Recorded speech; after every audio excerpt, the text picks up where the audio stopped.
Hello everyone, welcome again to my shop.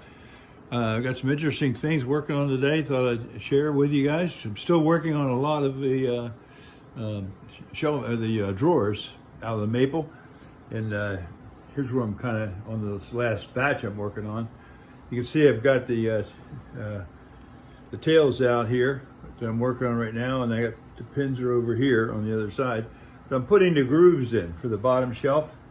And yeah, that looks like a pretty simple procedure. A lot of people will run it through the table saw, straight on through. The only issue with that when I'm doing, this kind of work, I don't want those dovetails to be marred up in any way where they show through. A lot of times that shows through when you run it on the table saw, if you know what I mean. So I do stop so I want those to stop before they get out. Now on mine, it doesn't matter that much because they're going to get covered right here. But some of these, sometimes it hits right on your tail itself, and it'll take a chunk out of that, and that looks crappy when you put them together. So that's why I'm doing it this way. But I've got the Shaper Origin set up over here, the handheld CNC. And interesting thing here today is these are a little bit too long for what Shaper's capable of doing, going sideways. I could come up with a new rig and run them long ways, and because it can do more length. But I've got something I did just as simple, I think. What I did, and you can see in the track here on the screen. I'll bring it over so if it changes, there it goes. So this is the first portion I did right here, and this is as far as the machine can go to the right, we'll say, and it wants to come back. So I'm going to go ahead and cut that part first, and I put another cut file over here on the far end of it.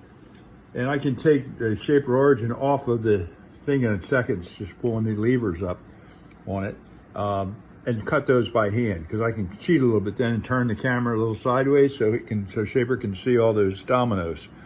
So that's the way I'm going to do it. It works pretty quick, nothing to it really.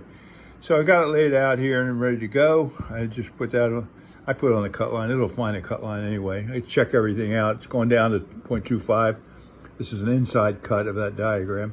No offset on it, so nothing special. A 1/4-inch bit. Do a Z-touch that tells you the depth it goes down.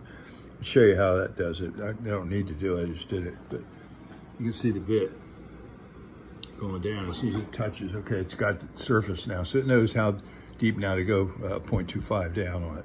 So that's what we're doing. And so I'll start up and hopefully deal with the noise. I'm going to put my earplugs on. All right, here we go.